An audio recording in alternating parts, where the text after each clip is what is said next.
Welcome back, Focus learners. Listen, today we are doing something totally different. We are stepping straight into the high-stakes corporate boardroom of Cambridge Physics. I want you to imagine right now that you are pitching your exam answers directly to a board of ruthless principal examiners. In this room, you can't just guess. You need to justify every single point with hard data, logical progression, and absolutely bulletproof strategy. In this explainer, we are completely unlocking the examiner's playbook, specifically focusing on mastering the conservation of energy. And look, whether you're tackling the core 0625 syllabus or you're working through 0651, 0652, the 5054 O level, or even setting your sights on the 9702 AS level, the foundational strategies we are covering today are going to completely change how you write. Now, picture two incredibly common types of students sitting in the exam hall right now. First, we have Alex. Faced with a complex, multi-stage energy transfer question, Alex totally panics. Alex overloads the paper with raw physics facts, aggressively dumping every single equation they've ever memorized onto the page, but completely lacking any real analytical structure. It's a mess. Then, on the other side of the hall, we have Sam. Sam is obsessively watching the clock. Sam rushes through the question, completely misses the specific command word requirements, and just slaps down a final number. Both of them are leaving huge, massive chunks of marks right there on the table. Today, we are going to look at their flawed answers, literally highlight the red pen marks they'd get, and completely transform how you approach these critical exam challenges.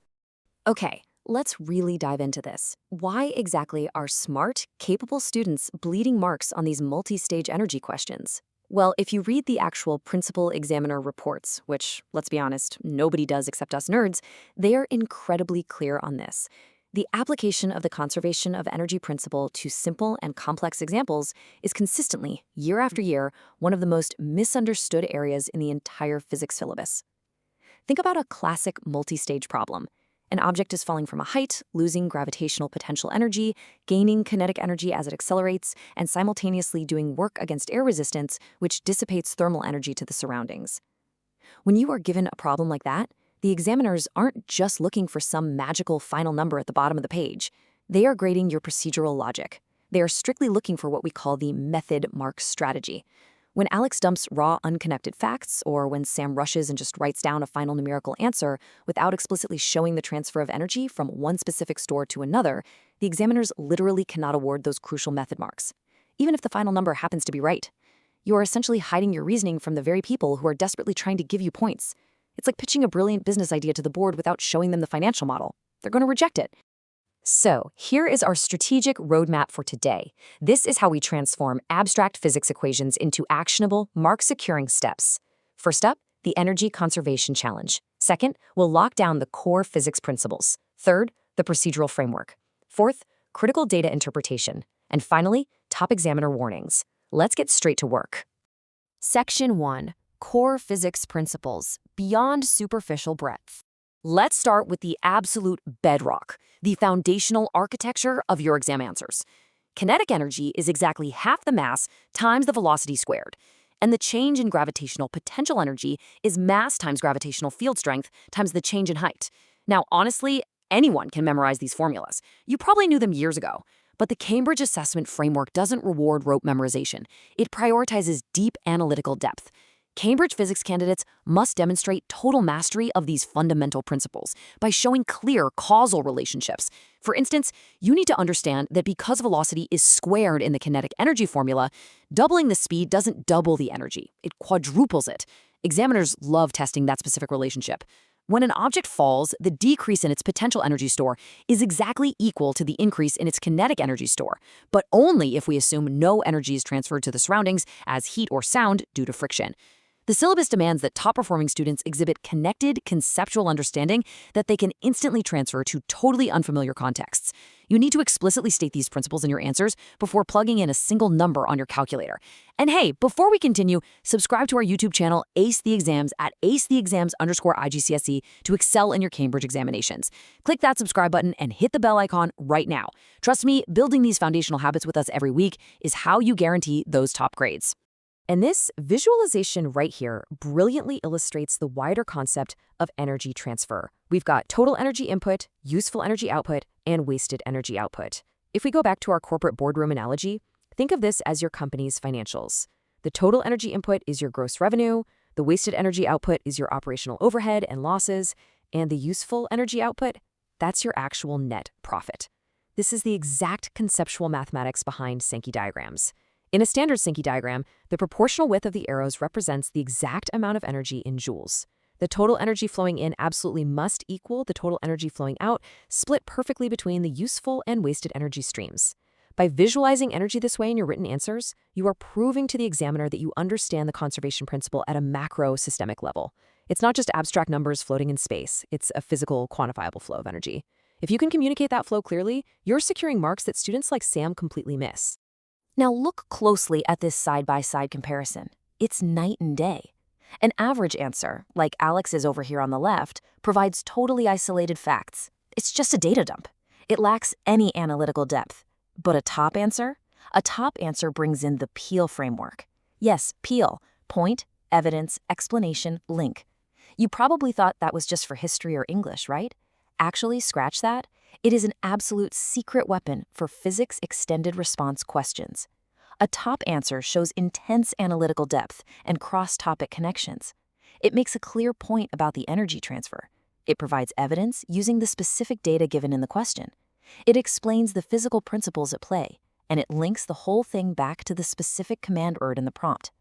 The principal examiner reports explicitly highlight that candidates who reference cross-topic connections, for example, explicitly linking the kinetic energy of a braking car to the thermal energy generated in the brake pads via friction and specific heat capacity, achieve significantly higher marks.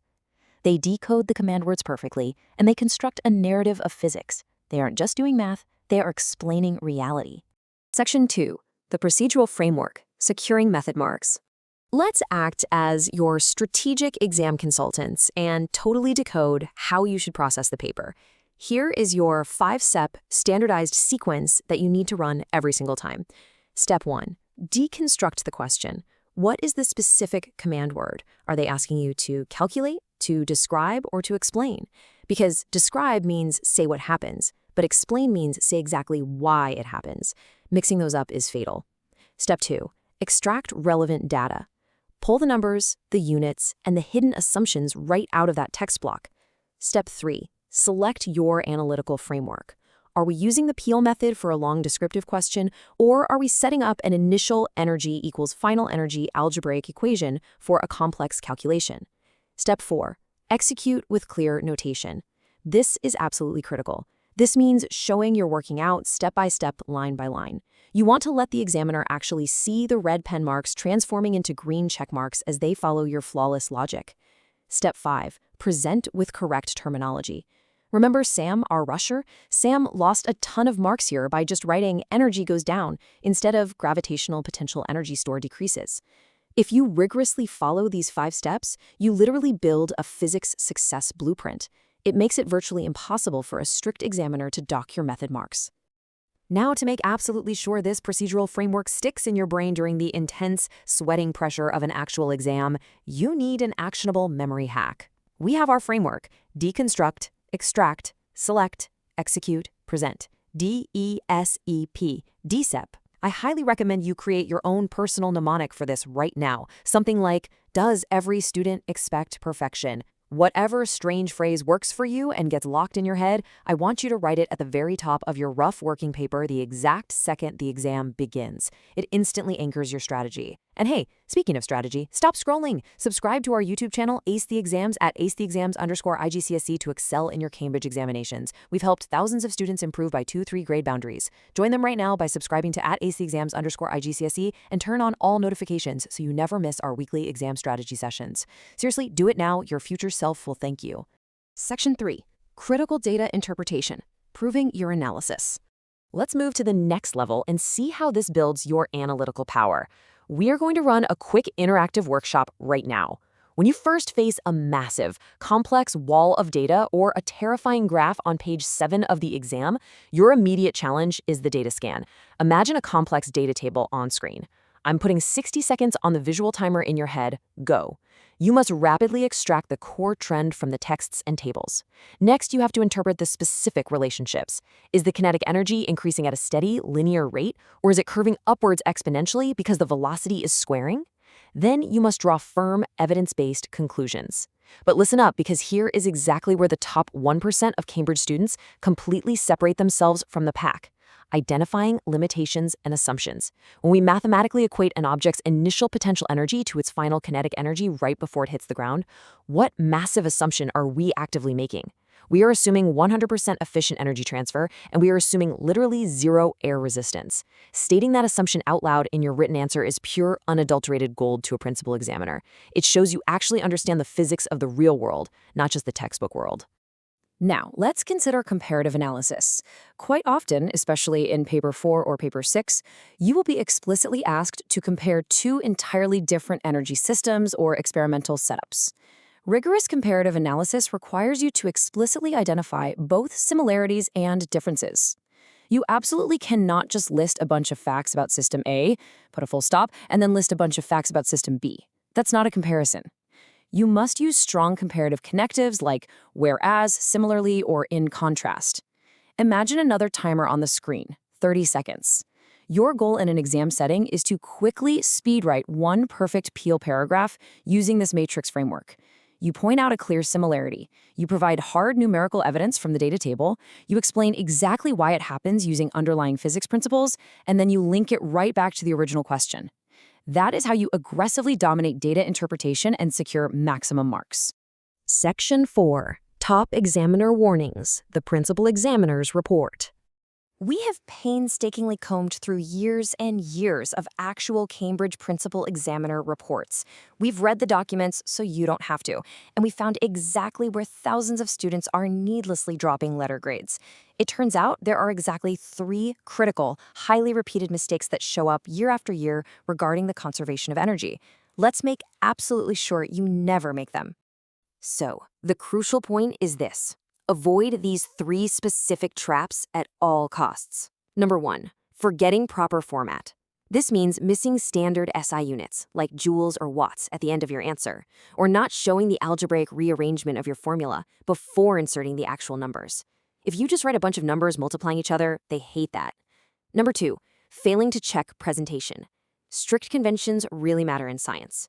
Use proper headings and tables. Draw incredibly clear ruler-straight annotations on your Sankey diagrams. And for goodness sake, make your mathematical working legible. Number 3, and honestly, listen closely because this is the biggest one by far. Answers not specific to the given context. If the exam question asks you about a roller coaster plunging down a 50-meter drop, your written explanation of kinetic and potential energy transfer literally has to mention the roller coaster carts, the metal track, the specific friction between the wheels and the rails, the thermal energy dissipating into the surrounding air. Generic copy-pasted textbook definitions like energy cannot be created or destroyed will score you 0 marks if they aren't explicitly tailored to the specific scenario provided on the paper.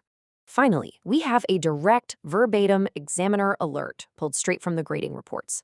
Candidates consistently confuse key terminology. Always define terms before using them in extended responses. Clear scientific communication is totally non-negotiable.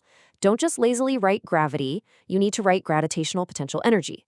Don't just say the object has movement, you must say it has a kinetic energy store. This strict, unwavering adherence to correct terminology, combined with the Peel framework we discussed and your new careful time management matrix, forms the complete holistic physics answering system. It's a system designed from the ground up to guarantee top marks. We've covered a massive amount of ground today. We've locked down command word decoding, the precise application of the Peel framework for physics, and the crucial time management matrix to stop you from rushing like Sam. Students who implement these physics strategies see an average improvement of 2 grade boundaries, but only if they practice consistently with our weekly videos.